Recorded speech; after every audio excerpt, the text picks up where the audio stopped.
moved back to Riverside. We both met in college there at Cal Baptist, and we were gone out of the area for about 8 years, and we recently moved back August of '07, and so we've been back in the area about 14 months. And as I was praying about where God would send us, Don Overstreet, since college, and I would pray with his son Kirk in the dugouts of Cal Baptist just about what God would want us to do in the future. And since college, Don's been saying, "You need to plant a church now. You need to go now. You need to go now."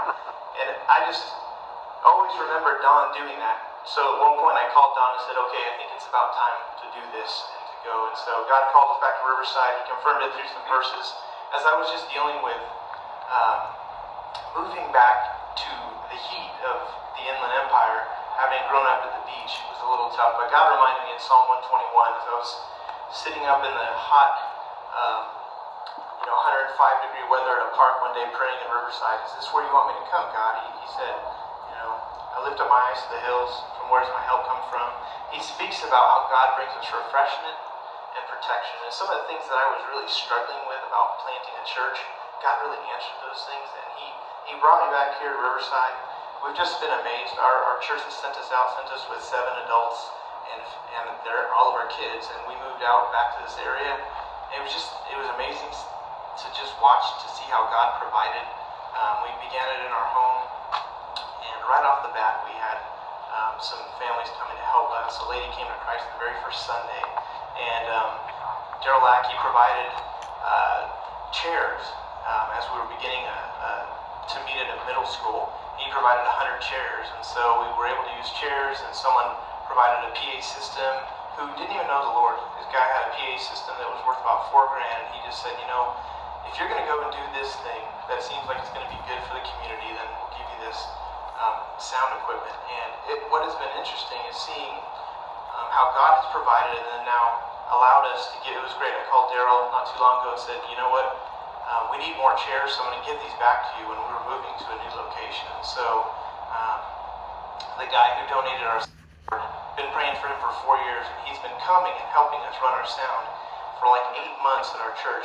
He doesn't even know Christ, and then last week he finally came to the point where he realized he was separated from God. He needed to turn his heart towards Him. And so we've just been really blessed to see different ways to reach our community.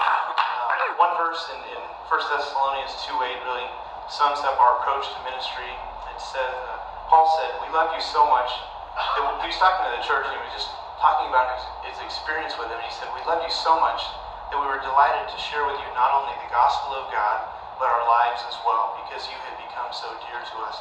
And that really has been our heart, trying to figure out how do we share this message that can change people's lives and do it in a way that makes sense to them and that they experience God's love as we relate to them. And so we've been trying to just figure out how we can gather our church and get them involved in the community. And so we've got guys forming teams to rock climb and meet people that way. We've got a flag football thing that I played in 2 weeks ago, and I'm still kind of sore from.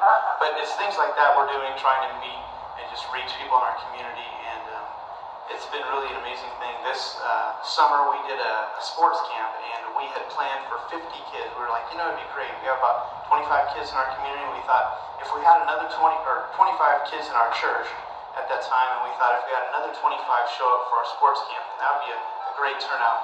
Well, we put the event together, and we had 120 kids come to the sports camp. We were completely overwhelmed, completely exhausted, but it really it allowed us to just connect with kids and their parents and begin to just share with them God's heart for them. And so at this point, we've baptized 12 in May. We're doing another baptism here this Sunday, and we hope to baptize about another 10. So be praying for us as we are reaching families. Most of the folks we're trying to reach are those that are not in church, and that we try to connect with through sports or through activities. Moms get involved in Moms Clubs. And so one of the things we ask you to pray for is as we reach these families, most every family after they come to Christ just hits a real hard time. And so the enemy just works against them, and all of you know that. So just pray with us for these new families that all of us church planners are trying to reach, and these kids and stuff, because their lives, really are put to the test after they begin to walk with Christ. And so we thank you for your support.